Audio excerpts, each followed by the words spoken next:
इधर चाइना ने नए नए नियम बनाने शुरू कर दिए हैं और भगदड़ सी मचा दी है अपने ही देश के अंदर।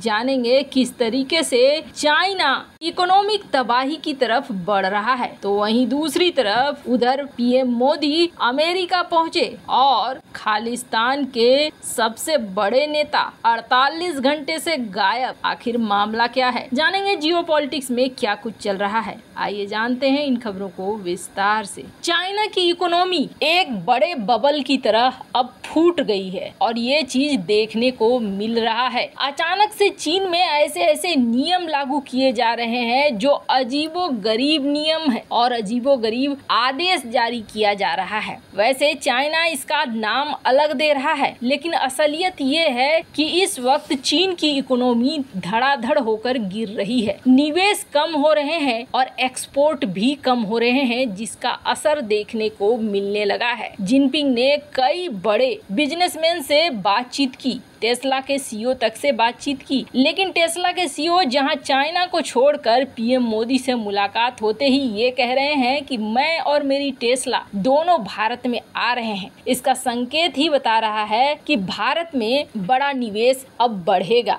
आप ये चीजें देखिए किस तरीके से जिनपिंग अपने देश में न्योता दे देकर बुला रहे हैं बिजनेसमैन को। वहीं भारतीय पीएम पहुंचे जब अमेरिका, तो उन्होंने सबसे पहले इन बिजनेसमैन से मुलाकात की और बहुत खुशी जाहिर कर रहे हैं कि हम भारत में आकर अपना फार्म और काम शुरू करना चाहते हैं। पर इस वक्त चीन ने अपने देश में कौन सा नया अभियान छेड़ दिया है, तो आपको बता दें इस अभियान का नाम शी जिनपिंग ने दिया है आम समृद्धि, मतलब आम लोगों को मदद पहुंचाना। लेकिन जरा आप देखेंगे तो कहीं से भी ये मदद नहीं लग रहा है। चीन के सीसीपी का ये कहना है कि जो बड़े परिवार के लोग हैं वो बड़े बड़े 5 स्टार होटलों में नहीं रुक सकते हैं। सोशल मीडिया पर महंगे खाने, महंगे कपड़े या बैग की तस्वीर पोस्ट नहीं कर सकते हैं। अगर आप पोस्ट करेंगे तो जांच के लिए टीम यहाँ आ जाएगी। वहीं कोई मध्यम आकार का बैंक है तो उसके कर्मचारी अपने ऑफिस में लग्जरी ब्रांड नहीं पहन सकते हैं, लग्जरी बैग नहीं ला सकते हैं और यात्रा करते समय 5 स्टार होटलों में नहीं ठहर सकते हैं। यहाँ तक कि ये निर्देश कंपनियों तक को दे दिया गया है।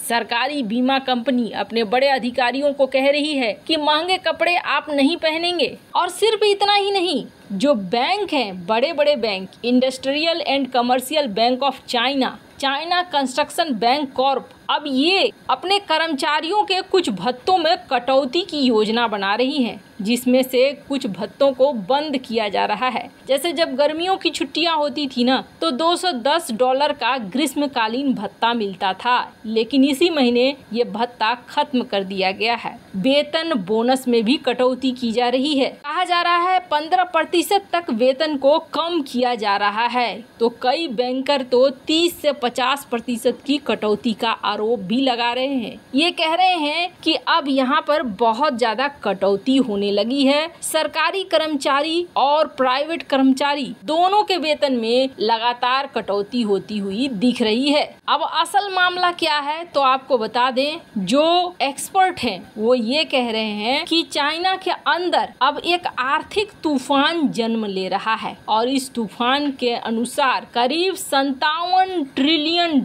खुद अपने ही देश में चोरी हो चुकी है। और इस वक्त चाइना की जो स्थिति है, चाइना खुद ही आर्थिक तौर पर बहुत मुश्किलों में घिराया है। देश के अंदर गरीबी और बेरोजगारी दोनों बढ़ गई है। ऐसे में कोई समाधान चाइना को नहीं मिल रहा है, तो चाइना ने अब ऊट पटांग नियम लागू करने शुरू कर दिए हैं। खैर, ये तो होना ही था। चाइना ने जितना कर्ज बांटा है और जिस तरीके से महत्वाकांक्षा में बहुत ज्यादा इसने पैसे दुनिया भर में छींट दिए हैं, वो पैसे अब वापस नहीं आ रहा है। और हाँ, ये जरूर हो रहा है कि उसका असर देखने को मिल रहा है। खैर, जहाँ एक तरफ ये सब कुछ हो रहा है, तो वहीं दूसरी तरफ जिस तरीके से खालिस्तानियों ने और खालिस्तानी समर्थकों ने उपद्रव मचा कर रखा हुआ था, यहाँ तक कि राहुल गांधी जब स्पीच देने के लिए अमेरिका पहुंचा था तो उसकी सभा में भी खालिस्तानी ग्रुप पहुंच गए थे और खालिस्तानी ग्रुप ने वहां पर ये बैनर और ये नारा लगाया था कि पीएम मोदी तुम आओ अमेरिका, फिर हम तुम्हारे साथ भी कुछ ऐसा ही करेंगे, हम तुम्हारा भी विरोध करेंगे।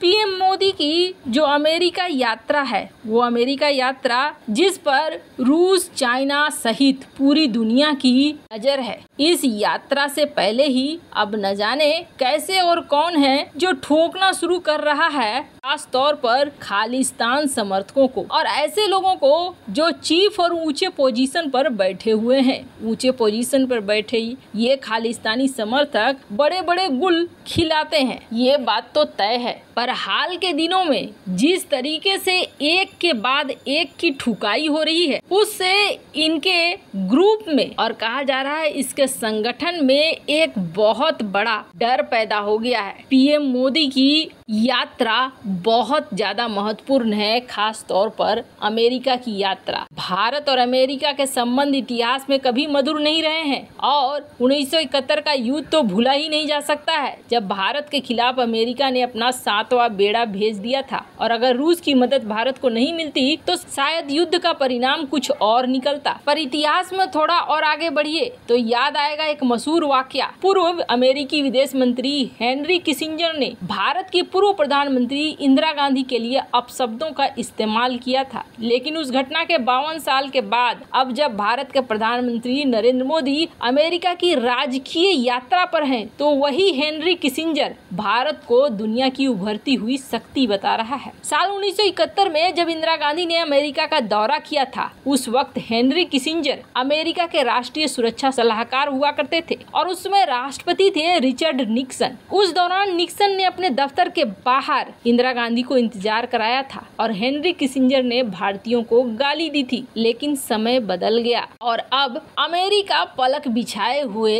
भारत और पीएम मोदी के स्वागत में रेड कारपेट बिछा चुका है। अमेरिका भारत के आगे प्रणाम की मुद्रा में आ चुका है और दुनिया को समझ में आ रही है कि अमेरिका की विदेश नीति पहली बार कमजोर हो रही है। और इन सब के बीच में सिर्फ अमेरिका ही नहीं, ये जो खालिस्तानी ग्रुप है उसके लिए भी बहुत बुरी खबरें निकल कर आ रही है। जिस तरीके से हरदीप सिंह निज्जर इसके अलावे 2 बड़े और खालिस्तानी ऊपर गए हैं, इसके बाद कहीं भी सिख फॉर जस्टिस का पन्नू दिखाई नहीं दे रहा है। पिछले 48 घंटे से ये मिसिंग है। अब ये मिसिंग है कि ऊपर चला गया, ये तो समय आने पर पता चलेगा। पर फिलहाल इस ग्रुप के अंदर बहुत डर फैल गया है कि कहीं इसका चीफ ऊपर न चला जाए। वैसे इन सब मामले में आपकी क्या राय है, कमेंट कर जरूर बताएं। जल्द मिलते हैं अगले वीडियो में नई खबर के साथ।